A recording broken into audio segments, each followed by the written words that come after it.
2015.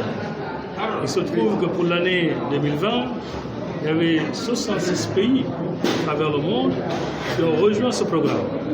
Et il est fort heureux de constater que le Sénégal, avec tout ce qu'il représente en termes de gouvernance des questions migratoires, puisse intégrer et enfin ce dispositif qui permet, comme on l'a dit d'ailleurs, d'évaluer, naturellement, de faire le bilan de notre politique migratoire, d'avoir un état du lieu, de voir maintenant les points forts, les points aussi, comme toute œuvre humaine, à améliorer.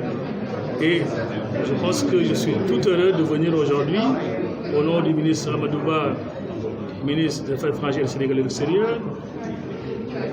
résider aux côtés du représentant pays de l'OIM, cet atelier de réflexion, d'examen également du premier rapport qui a été présenté et qui pourrait être enrichi parce que nous avons vu au niveau de la salle, il y a beaucoup d'experts, il y a beaucoup de ministères, des représentants des ministères sectoriels et naturellement la réflexion elle est lancée et c'est là l'importance de cet atelier. Lancer cette réflexion-là, aller vers un bilan, aller vers la définition d'indicateurs pertinents. Et ils sont au nombre de 90, donc il y aura un tour d'horizon qui sera fait sur toute notre politique.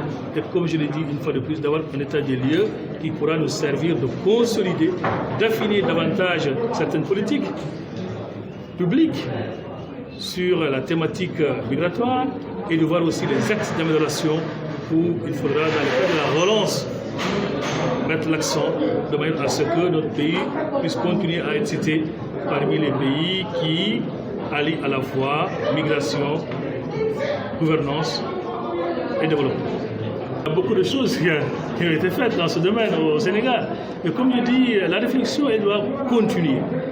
Nous sommes dans une dynamique d'amélioration continue.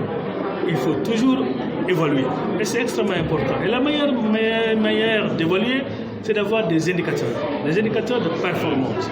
Dire, bien écoutez, à un certain moment, on doit s'arrêter, regarder de manière froide ce qui a été fait, capitaliser les bonnes pratiques, voir aussi de l'autre côté ce que d'autres pays comme nous ont eu à faire et qui aujourd'hui est constitué des points forts, comment nous on peut s'approprier, consolider naturellement tous ces points forts et comme je l'ai dit une fois de plus aussi, voir les axes d'amélioration.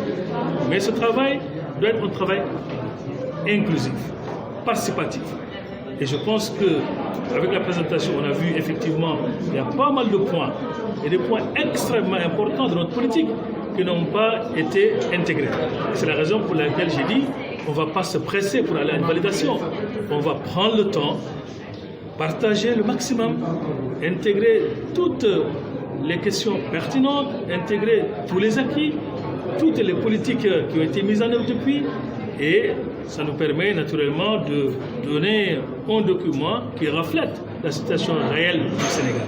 Et je pense que les acteurs sont d'accord sur ce processus. Et je pense que nous pouvons espérer que très prochainement, il y aura un autre atelier. Et entre-temps, maintenant, les techniciens, les experts vont travailler à enrichir le document.